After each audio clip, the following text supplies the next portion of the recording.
Et salut à tous, bienvenue dans notre première vidéo et d'ailleurs notre tout premier débat par la même occasion. Aujourd'hui, on va parler mise à jour avec 3 personnes. Pour cet épisode, nous accueillons Squaze, super modérateur Pink, Matluck, joueur du Green et Noah 235, joueur du Lime. Pour animer ce débat, je serai accompagné de Patate Périmée à ma gauche. Bonjour. Pour commencer, NG donne de plus en plus la possibilité aux joueurs de prendre des décisions sur les ajouts pour les mages, mais est-ce que cela est vraiment suffisant? C'est la première question qu'on voudrait vous poser. Trouvez-vous que les joueurs sont assez écoutés aujourd'hui sur NG? Si on compare à quelques années en arrière, oui, mais si on prend la partie des joueurs qui répondent, non. Parce que quand on compare, donc pour faire simple, chaque fois qu'il y a un questionnaire qui est envoyé, un sondage qui est envoyé dans la partie avec tous les joueurs, le même est envoyé au niveau du staff, sauf que bon, c'est logique, il y a plus de joueurs que de staff, donc les pourcentages sont pas très fiables, on va dire ça comme ça, qui fait que l'écoute peut être là, mais jamais assez pesante. Et surtout sur certains sujets qui concernent plus le staff que les joueurs et inversement, les ratios d'écoute ne sont pas les mêmes. Parce que tu trouves en fait que le staff est pas assez écouté sur certains sujets, c'est ça? Bah en fait, non, c'est même pas ça. C'est que par exemple, si on prend les derniers sujets qu'il y a eu, si on va avoir une réponse d'un staff, niveau ratio avec le joueur, ça va faire 5 ou 6 joueurs. Donc si on prend les joueurs qui vont répondre sur un avis, derrière, la plupart ne vont pas avoir l'aspect technique, ne vont pas avoir tous les problématiques. Donc les deux avis vont être totalement différents. Et ce qui va aussi faire un truc genre la majorité du staff était d'accord pour une des réponses, alors que tous les joueurs c'était l'opposé. Sauf que vu que les joueurs ont un plus gros poids niveau membres, il y a plus de joueurs que de staff, les pourcentages sont totalement faussés, donc il faudrait ramener au pourcentage, mais vraiment à la partie en gros du nombre de joueurs pour qu'il y ait autant de staff autant que de joueurs, qu'il y ait un ratio qui soit fait afin de plus écouter justement les deux camps, mais sans séparer les trucs joueurs et les trucs staff, parce qu'après il y a aussi l'effet d'un joueur qui va dire à tous ses potes d'aller voter pour un avis, les grosses alliances qui vont aller voter pour leurs avantages perso, les joueurs qui vont tout simplement pas aller voter perso, ils sont pas sur les Discord, soit ils sont pas totalement présents, ils s'en fichent, qui fausse totalement en fait les débats. D'accord.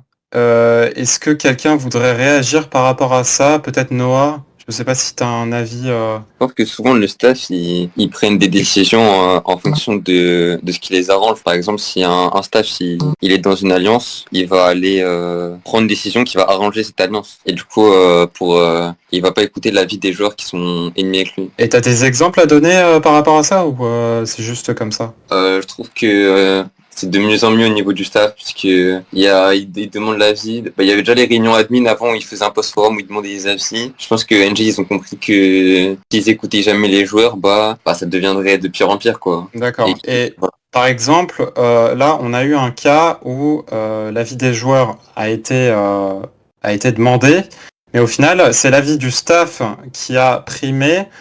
C'est par rapport à TeamSpeak. TeamSpeak va rester aux côtés de Discord. Est-ce que tu pourrais nous expliquer, Squaze, toi qui es dans le staff, en quoi TeamSpeak est intéressant pour vous et même essentiel? Alors pour faire les deux côtés, donc niveau joueur, on va dire même en tant que staff, je comprends que la partie TeamSpeak va être moins utilisée, moins utile, parce que c'est plus simple quand on est déjà avec les potes, avec les membres de son pays, être sur Discord et avoir juste de changer de serveur pour pouvoir poser une question au staff. Sauf que d'un point de vue staff, ça change beaucoup de choses. Si nous prenons le cas qu'il y avait eu lors des problèmes avec Discord, le staff avait eu des channels de créer, mais déjà beaucoup n'étaient pas utilisés par les serveurs. Et même au niveau de la communication, c'était plus difficile. Donc il y avait tout ce qui était, par exemple, les pings, plein d'outils qui sont mis à disposition des staffs pour pouvoir être repérés et même pour pouvoir communiquer entre eux, qui sont plus rapides à faire sur TeamSpeak, même si c'est plus ancien. Et quand on compare la proportion du temps qui va être utilisé, les staffs vont utiliser 80% du temps de TeamSpeak, alors que les joueurs vont y être soit pour poser des questions au staff, soit pour leur parler si c'est des potes. Mais par exemple, si on va sur TeamSpeak, il y a des channels qui existent encore, normalement, sur ceux des pays, qui n'ont jamais été utilisés, donc ça, les sortir d'accord, au profit des serveurs Discord, mais qui sont déjà faits à part. Mais rien que la communication intra-staff est plus simple sur TeamSpeak que d'avoir 10 serveurs Discord différents, pour pouvoir parler avec un staff de chaque serveur différent s'il y a besoin pour tout ce qui va être interserveur. Donc avoir un endroit avec tous les staffs de reliés, même pour pouvoir parler au RS, pour pouvoir avoir tout cet aspect gestion staff est plus utile sur TeamSpeak. Et on sait derrière que les joueurs vont pas passer 95% de leur temps sur TeamSpeak. Mais s'ils sont là, s'ils ont besoin, en tout cas ils vont avoir besoin et ils vont y être. Par contre, d'un autre côté, il y a aussi l'aspect des nouveaux joueurs qui eux vont peut-être moins utiliser TeamSpeak parce que peut-être qu'ils ne connaissent pas du tout. Et dans C'est ce cas, ça va être au rôle des staffs, des modos, des guides, des SM, des admins, même plus haut, d'aider à guider ces joueurs-là, leur dire que c'est disponible, leur expliquer s'il faut comment ça marche, les guider que ce soit dans le chat en jeu, que ce soit sur leur serveur Discord, le serveur Discord global, pour pouvoir leur expliquer cet outil qui nous permet justement d'avoir une union plus facile, comme avoir une sorte de gros Discord de ping. Sauf que là, on peut communiquer avec 300 personnes différentes en même temps. Il y a aussi toute cette limite de permission qui nous permet en fait de pouvoir bien contrôler sur les serveurs ce qu'on a besoin, ce qu'on veut donner à qui, et que les gens en utilisent très peu. D'accord, merci beaucoup. Matluck, est-ce que tu aurais un avis par rapport à TeamSpeak ou pas? J'ai entendu parler de ce débat et j'y ai réagi. J'étais plutôt pour que TeamSpeak passe sur Discord. Je pense qu'il aurait été plus simple de faire un nouveau serveur Discord pour que ça fonctionne comme TeamSpeak. Après, je comprends qu'au niveau de la modération et des staffs... Tu parles d'un Discord juste avec des vocaux, c'est ça? Oui, c'est ça. Juste avec des vocaux et peut-être D'accord. Enfin, la même disposition que TeamSpeak dans un nouveau Discord. D'accord. Mais je comprends que pour les staffs, ça c'est compliqué. Parce que souvent, ils sont déjà en vocal sur Discord. Et c'est sûr que c'est chiant de tout le temps changer de vocal juste parce qu'il y a quelqu'un qui demande un staff dans un serveur. C'est beaucoup plus simple juste de changer d'application et parce qu'on a entendu qu'on a reçu une poké et de répondre directement. Donc pour la partie d'un autre serveur Discord, donc actuellement en tant que staff ça se paraît partout. Donc on va avoir le Discord communautaire de notre serveur, ce qui est normal. On va avoir notre Discord de staff de serveur et on va avoir le Discord admin. Donc le Discord interserveur avec tous les modos, les SM, les RS, etc. Sauf que même dans ce Discord, on a un channel modération vocale, un channel super modération. Est-ce que vous l'utilisez vraiment? Quand on est, je crois, 70 ou 80 en tant que super modérateur, même si on voudrait l'utiliser, on ne pourrait pas. Donc il est utilisé, par exemple, si nous on veut être 10 à parler, mais hors ANG, on va pouvoir aller se mettre dedans, pareil, avant notre channel, mais ils sont jamais utilisés ces channels-là. Et même avoir un Discord entier pour cette partie-là, en fait, ça nous rajouterait un Discord en plus, donc un moyen de communication en plus à côté. Et justement aussi, il y a la partie, si nous on est sur TeamSpeak en train de, je sais pas, préparer des events, préparer quelque chose qui doit sortir sans que les joueurs le sachent, et on peut être dans ce vocal-là, mais si un joueur a besoin de notre aide, aller sur Discord si lui n'a pas de TeamSpeak. Ou si le joueur n'a pas de TeamSpeak, on va pas le forcer à l'installer. Parce que déjà certains PC ne peuvent pas, certains n'ont pas le temps, certains n'ont pas l'envie, voilà. Et nous, on a cet outil-là. Si à côté les joueurs, eux ne peuvent pas ou ne veulent pas, que ce soit technique ou manuel, nous, on va évidemment sur le Discord communautaire. S'il faut vraiment sur le Discord global interserveur pour pouvoir parler, pour pouvoir avoir cet aspect-là. Dans ce cas, on fera le déplacement pour aller les voir. Mais voilà, c'est surtout nous, avoir ce cocon-là, nous permet de pouvoir parler de nous, de nos projets, sans être à 100% gêné, pour si on a besoin vraiment d'être en anti-POC, pour ne vraiment pas avoir besoin de problèmes extérieurs. Ouais. Si on a besoin pour certains tournages, pour certaines personnes précises, pour bien les déplacer sans qu'il y ait de problème derrière. Il n'y a pas de problème de leak. Au moins ici, par exemple, il y a un staff qui est dérange. Il n'y a pas de truc il a invité 40 potes à lui sur Discord, donc le Discord il se fait raid, il faut tout rechanger, ou des infos qui fuitent. Sur TeamSpeak, vu qu'il est déjà public, toutes les infos qui peuvent être dedans, si tu as accès au channel, tu les auras. Ça te permet d'avoir un problème de sécurité, etc. en moins à gérer. Ok, je pense qu'on peut clôturer cette question et passer à la question suivante. Il y a quelques jours, on a assisté à une petite polémique avec cette histoire de suppression de grades. Qu'est-ce que vous pensez de l'organisation interserveur, surtout au niveau des mises à jour? Noah, je te donne la parole vu que tu n'as pas participé à la dernière question.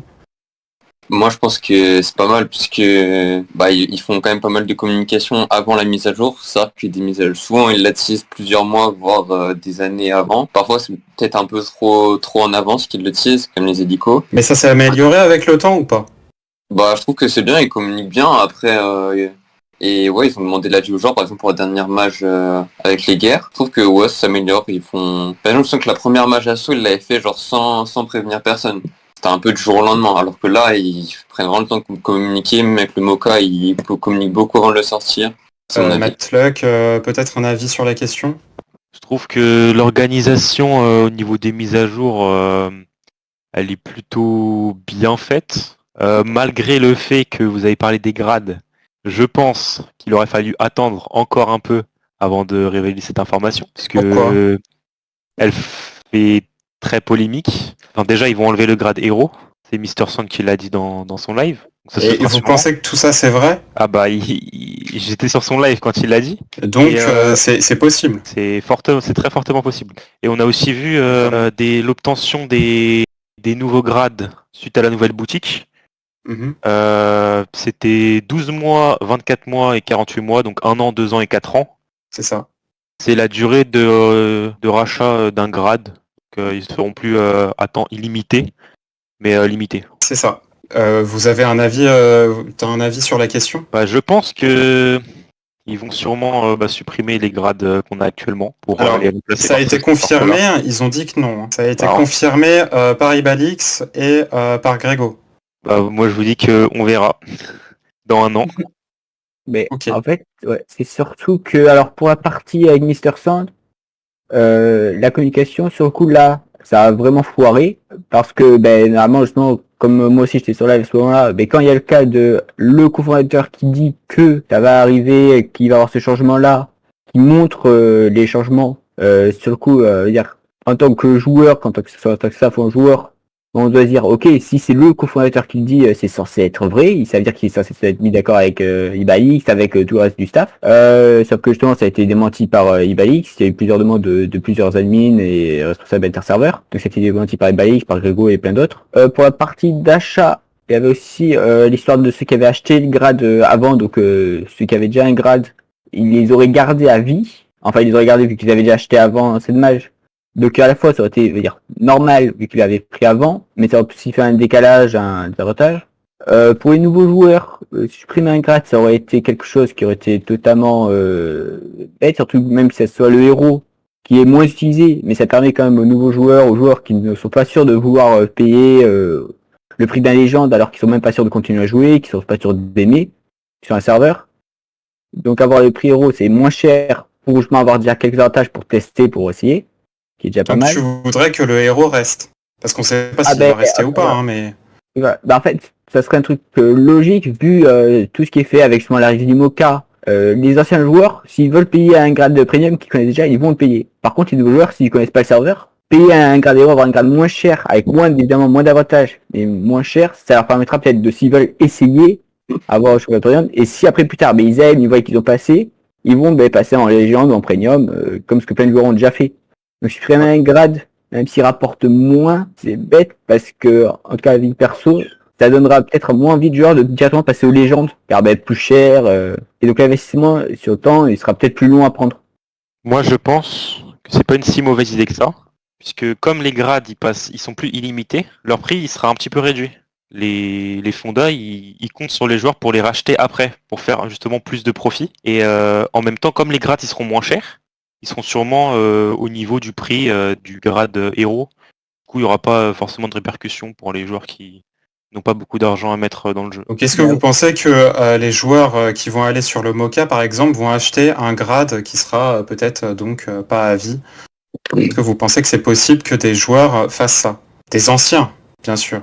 Les anciens qui veulent vraiment jouer, donc je pense à certaines grosses alliances, etc., qui veulent vraiment jouer, des anciens joueurs, et qui ont évidemment le budget, qui ont tout pour, ils vont le faire, s'ils le veulent vraiment. Mais même là, sur cette partie-là, il y en aura peut-être moins, parce que avec le Mocha, on sait pourquoi il est là, on sait tout ce qu'il y a autour. Bien sûr, bien sûr. Donc en fait, ça, pour moi, ça va faire comme ce qui s'est passé au Green. Donc beaucoup d'arrivées, beaucoup de monde des premiers temps. Et là, quand on voit les derniers temps, l'activité, le nombre de joueurs baisse. C'est moins gros que ce qu'il y avait au début. Pareil pour Lime quand c'était arrivé. Justement, on a 2 joueurs sur ce serveur-là qui pourront confirmer qu'il y a ceux qui restent, ceux qui, qui les habitués, on va dire ça comme ça, qui permet justement des nouveaux joueurs. En fait, ça changera pas grand-chose. T'es en train de dire en fait que la venue d'un youtubeur, on peut le dire aujourd'hui et maintenant je pense, Oui. c'est mauvais pour un serveur, c'est ça? Ah non, c'est pas mauvais, non, c'est très bien. Sauf que si derrière les serveurs ne réussissent pas à fidéliser les joueurs, en fait, ça sert totalement à rien. Ils auront dépensé pendant peut-être, le temps de la série, pendant peut-être 3 mois, peut-être un peu plus après, il va y avoir certains joueurs qui vont venir, les serveurs seront plus hype, parce qu'évidemment, plus récents, donc plus de pays, plus simple à conquérir, qui arrivent sur chaque serveur. Mais ça permettra pas d'avoir un truc avec des joueurs qui après arrivent, qui viennent partout, qui se développent. Ça va pas faire un truc constant. Il faudrait plus qu'ils se concentrent sur un truc qui reste constant, qui stabilise tous les serveurs à un certain niveau, que certains Alors. problèmes soient réglés derrière. Mais après, On- niveau com, niveau Oui. recrutement pur il y avait eu le recrutement de Timothy, tout ça, qui justement a permis bien d'améliorer la com. Mhm. Même les différents journaux et différents moyens de com interserve qui se sont bien développés. Donc c'est un aspect qui a été beaucoup abandonné avant. À part les journaux chaque serveur qui faisait leur récap au nu, il n'y avait pas de journaux qui faisaient justement cet aspect-là, comme là on fait actuellement, peut-être comme ça, qui développaient sûr. pas la com sur NG, qui était Ouais. une grosse partie abandonnée. Donc c'est bien derrière qu'ils augmentent, que ce soit pour les matchs, qu'il y ait des spoils qui soient sortis, qu'il y ait des concours, qu'il y ait plein de trucs comme ça qui se développent pour fidéliser les joueurs, leur faire en parler et donc avoir une communauté active. Et donc aujourd'hui, est-ce que tu penses que NG va savoir fidéliser ses nouveaux arrivants sur le Mocha? Ça, pour moi, ça dépendra que des staffs en place, de comment ils vont réussir à faire tout ce qui est communication autour. Vu que c'est les derniers serveurs avec les youtubeurs, etc., il y aura aussi les RS qui seront sûrement beaucoup dessus. Donc normalement, ils sont censés en tout cas bien réussir à faire marcher le projet. Vu les stacks actuellement, c'est censé bien se passer. Ça peut être pire, ça peut être mieux, évidemment, comme surtout. Mais si ça se passe bien, ça sera une réussite. Mais il faut pas que ça fasse un Ruby V2, quoi. Je voudrais réagir à ce que tu nous dis. Vas-y. Et je voudrais dire que au début du serveur, le serveur il sera sûrement plein pendant les quelques premiers mois.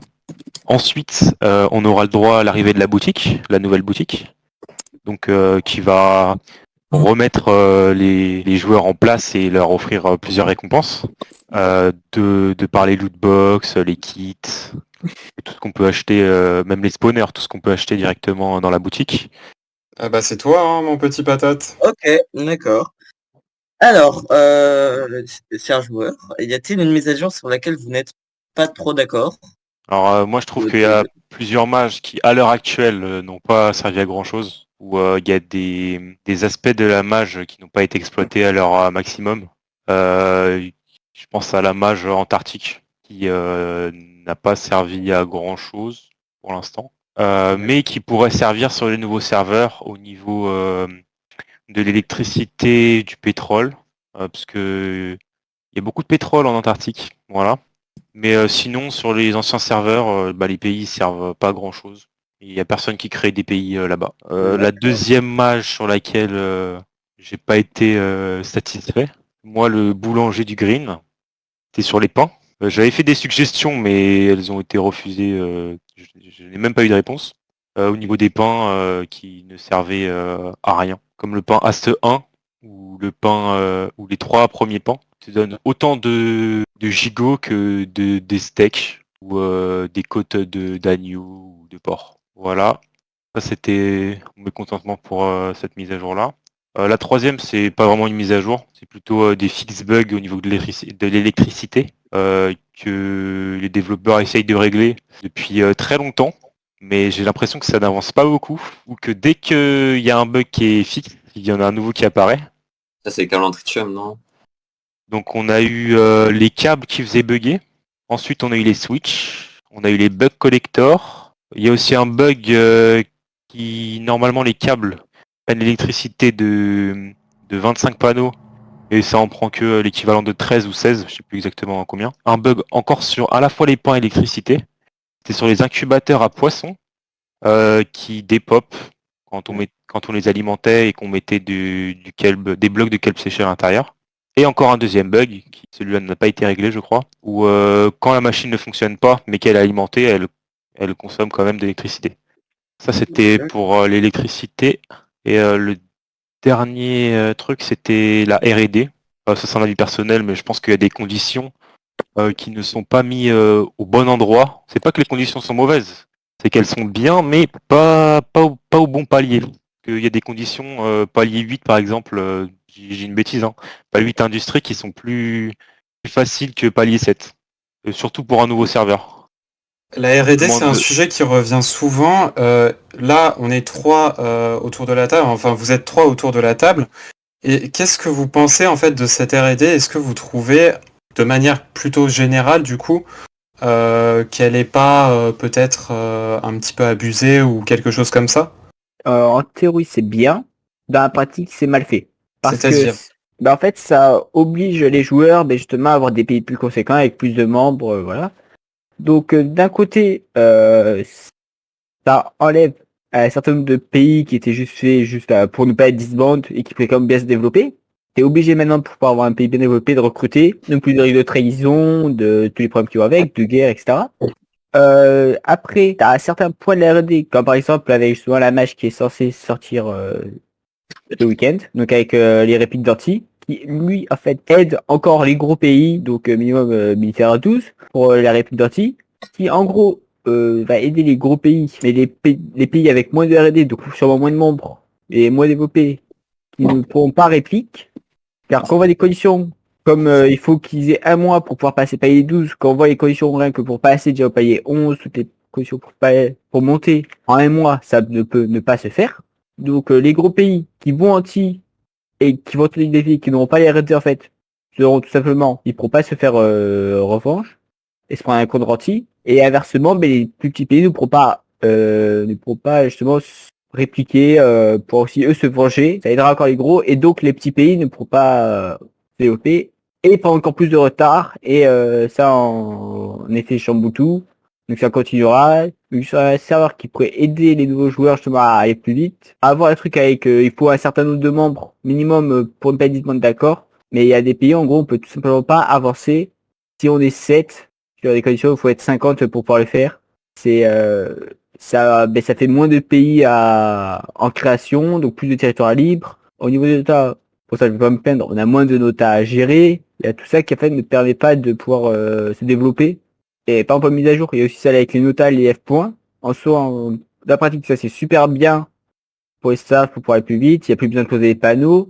Sauf que il y a aussi plein de trucs qui sont faits autour. Les joueurs, s'ils placent leurs points, ça a été dit récemment, s'ils placent leurs points et qu'après ils l'enlèvent, il faut noter, mais il faut juste baisser l'activité. Il y a plein de trucs qui peuvent être faits automatiquement qui ne sont pas faits. Et ça ne développe pas les points de vérification en fait, qui bloquent plein d'accès qui pouvaient être faits avant avec les panneaux. Si tout simplement le pays passe aussi, ça c'est plus staff, d'un simple pays à un empire, toutes les notations des semaines passées sont perdues, donc elles doivent être refaites, alors que tout pourrait être récupéré manuellement dans les logs de la semaine passée. Des trucs comme ça, que fait, c'est des petits ajouts qui de la pratique sont bien, mais qui après niquent tout. Il y a aussi un bug qu'il y a avec les empires.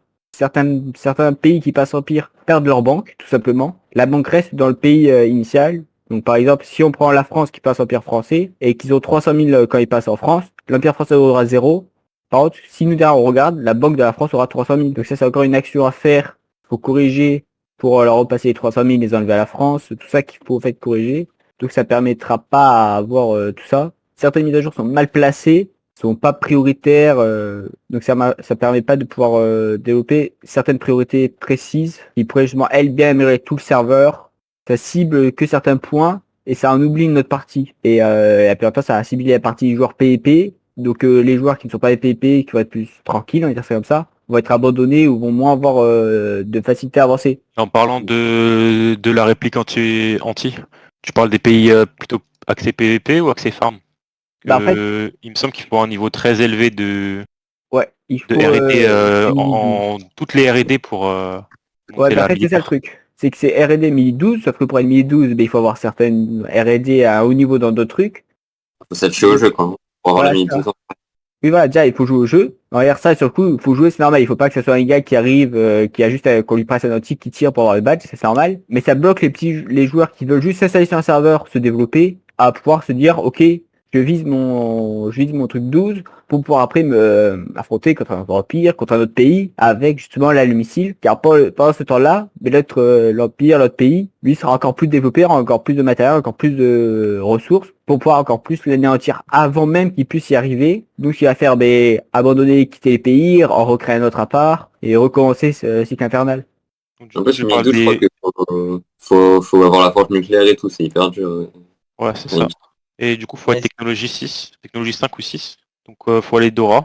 Et mais du coup, tu parles quand tu parles de gros pays qui attaquent des plus petits pays, tu parles de pays pareillement moyens ou grands. En fait, Non, ça n'a aucun intérêt de tirer un anti sur un petit pays. justement, c'est que ce soit un petit pays ou n'importe quel pays, pour moi, la réplique devrait en fait être logique. C'est comme si on prend Age of Trivia avec ses buts, c'est repérer la Terre. Je pense que dans la vie réelle, si un pays utilise un antimateur, donc bon, ça va être un missile nucléaire, hein, on va faire ça. Je pense que la réplique va être instantanée. Il va avoir la réplique, il va pas avoir de est-ce que tu penses que justement un pays, je sais pas, n'importe quel pays, Afghanistan, Terre Boot ou un pays comme ça, où dans le pays il y a de la neige, il y a des igloos, il pourrait réplique antimatter. Moi je Ah pense pas. non, mais je pense en plus garder les conditions qu'il y avait, ben, comme pour les missiles T1, T2, T3 quoi. Avoir un truc, genre tu peux réplique si t'as autant à détruire que ce que toi tu peux être détruit. Ça c'est normal. Mais le coup de la R&D qui bloque la réplique, ça moi je trouve quelque chose qui est totalement inutile en fait, totalement bête. Je voudrais plutôt que ça se fasse par rapport aux notations peut-être. Bah, qu'il y ait un autre système qui soit, on va dire, plus fair. Et parce que même rajouter un mois, donc un mois pour pouvoir atteindre certaines R&D, si on prend un pays qui, par exemple, je sais pas, militaire à 8, pour passer un mois pour passer militaire à 12 pour pouvoir améliorer, ça va Oui, c'est jamais être fait en un mois, voilà. Donc là, les cas du 11, déjà s'il est 11, ça veut dire qu'il doit bien être bien développé, et ici qu'il y a ce risque. Mais niveau 8, lui, ça sera totalement impossible. Donc même avoir les 30 points missiles pour pouvoir faire un équivalent quand même d'un anti, bonne chance quoi. Pour avoir l'équivalent d'un T4 en trou missile avec en faisant T1, T2 ou T3, c'est très difficile, voire impossible. Il faut avoir une quantité astronomique. Si on prend, et même l'impact final ne sera pas le même. Si on prend un raid, ça retire de l'argent en banque, même s'il est plus faible. En prenant un anti, ça détruit le pays en entier. Il faut faire un calcul, mais pour détruire un anti, si on prend avec que des nucléaires clusters, il en faudrait moins une bonne trentaine minimum. Donc le montant sera pas du tout le même. Le nombre de points de missiles aussi. En fait, ça doit être restabilisé pour que ce soit plus simple de pouvoir répliquer, même s'il faut évidemment qu'il y ait certaines conditions qui est déjà de base. Déjà rien que d'avoir un anti pour pouvoir répliquer sur un tir d'anti, tous les joueurs n'ont pas un antimateur en réserve, n'ont pas un T4 en réserve à tirer. Oui, et du coup cette règle, elle a pas besoin de s'appliquer au nouveau serveur. On comprend bien. Bah, déjà au début, on sait très bien le Mocha, lui, n'aura pas d'anti avant un bon moment. Avant les loot box, je pense. Minimum.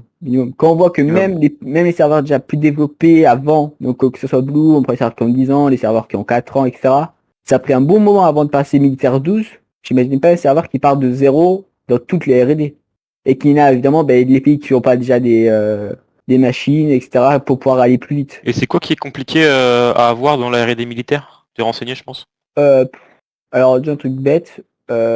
Si on prend que tous les pays, si on prend les pays de guerre, on va dire tout ce qui va être missiles, etc., tirer les missiles, bon, on va dire ça va être fait, de toute façon dans les guerres en général. Si on prend un pays de farm, bulle, voilà, c'est chiant, genre, tout est chiant dans les militaires.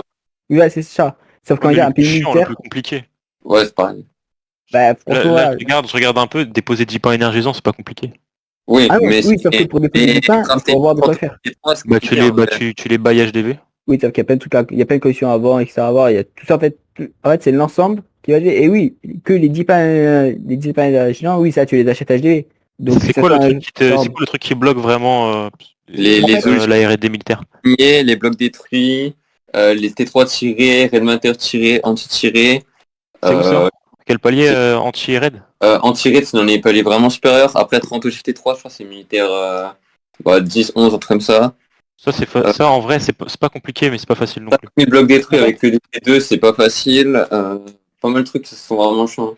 En fait, le truc, c'est que oui, c'est pas difficile, c'est pas facile. Mais en fait, ça oblige les joueurs, pour pouvoir avoir un militaire 2, si tu as 30 ogives T3, c'est-à-dire que tu es obligé d'être en guerre, parce que ça compte pas en missile auto, etc.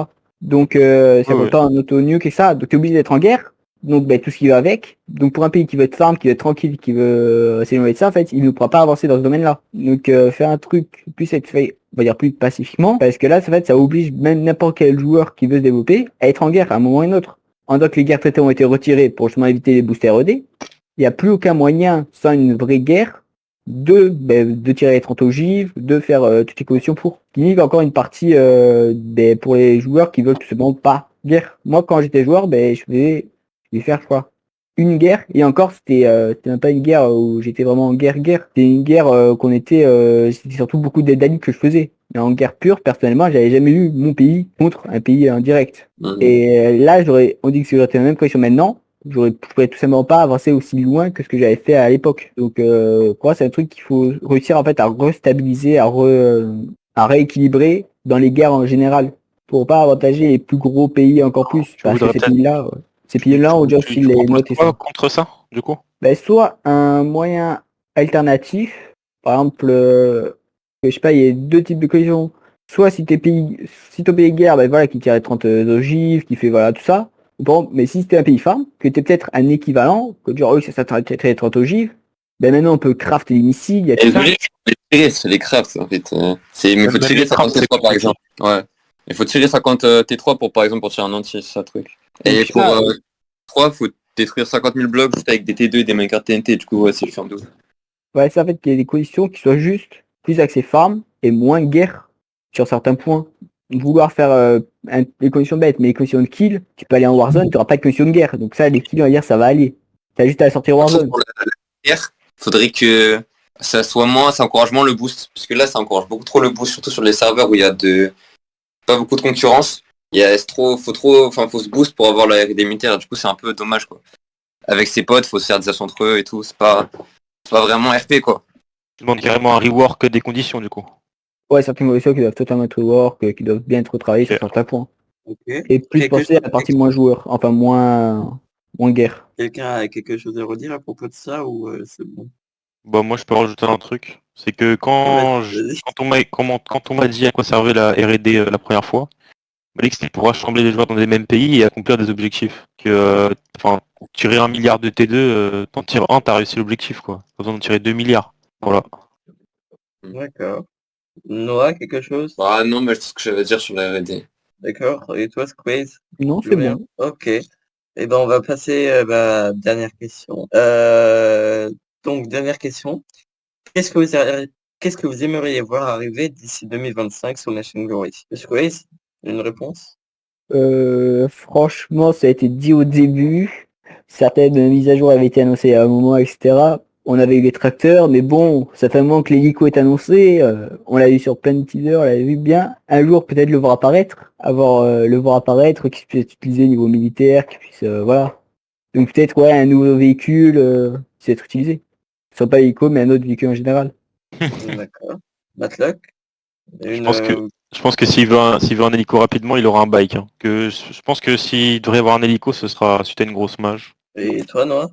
Moi, je pense que j'aimerais bien qu'il y ait beaucoup de joueurs qui reviennent sur NG pour redonner un peu de l'activité au serveur. Ouais, mais la question pour moi, c'est surtout, est-ce que ça va rester stable? Est-ce que ça va vraiment bien tout stabiliser? Oui, Parce est-ce que qu'ils vont pouvoir les garder, NG? Est-ce ça. qu'ils vont savoir les On fidéliser, ces joueurs? C'est la vraie question. Parce que d'accord, hein, D'accord. qu'ils arrivent à chaque fois qu'un nouveau serveur ouvre, et Oui, surtout voilà, avec l'arrivée d'un youtubeur, etc. C'est les Ouais. pics, il y a des joueurs qui arrivent sur tous les serveurs, bon, qui demandent toujours est-ce que c'est là le serveur de telle personne, etc. Mais bon, ça on s'y habitue au fil du temps.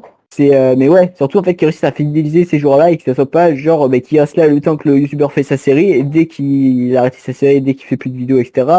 Qu'ils enlèvent le launcher et qu'on les revoit plus. Parce que pendant 3 mois avoir des serveurs pleins, boostés et tout, c'est cool. Mais si ça reste comme ça tout le temps, toute l'année, au niveau staff, au niveau joueur, c'est plus cool. C'est-à-dire plus d'activité, plus de guerre, plus d'action, plus de recrutement. Justement, la R&D sera peut-être plus simple sur le coup à monter. Il y aura plus d'events, etc. qui pourront être faits, qui seront animés, qui seront mouvementés. Plus de compétitivité, tout ça, ce sera mieux. Si ça reste que pendant une semaine, ça sert à rien. Moi, ce que j'aimerais qu'il arrive en 2025, c'est un peu le règle de tous les bugs, plutôt que des nouvelles C'est choses. dommage. Ouais, plutôt optimiser, comme je l'ai dit, certaines choses comme peut-être revoir quelque chose sur l'Antarctique. Comme ils voulaient réunir les joueurs, enfin, créer des nouveaux pays, c'était pas forcément une bonne idée. Qu'ils l'ont fait avant et du coup ils y ont peut-être pas pensé. Électricité aussi, régler les bugs. Euh, Au niveau du farm, il y avait l'entreprise agricole qui est bien dès que tu l'as et ensuite une fois que les prix sont bas, ça sert à rien de faire ça. Il faudra peut-être refaire un rework de l'équilibrage Ouais, travailler avec ce qu'ils ont déjà, quoi. l'agriculture. Voilà, il y a plein de choses qu'ils peuvent améliorer pour le confort des joueurs et qui ferait rester les joueurs justement sur le jeu. Et aussi peut-être rajouter des blocs au catalogue. Beaucoup de builders, j'ai vu beaucoup de builders demander des rajouts de certains blocs. Et Et dans quel style? même pas quel bloc. Dans style ancien et moderne, les deux. Un peu partout, ouais.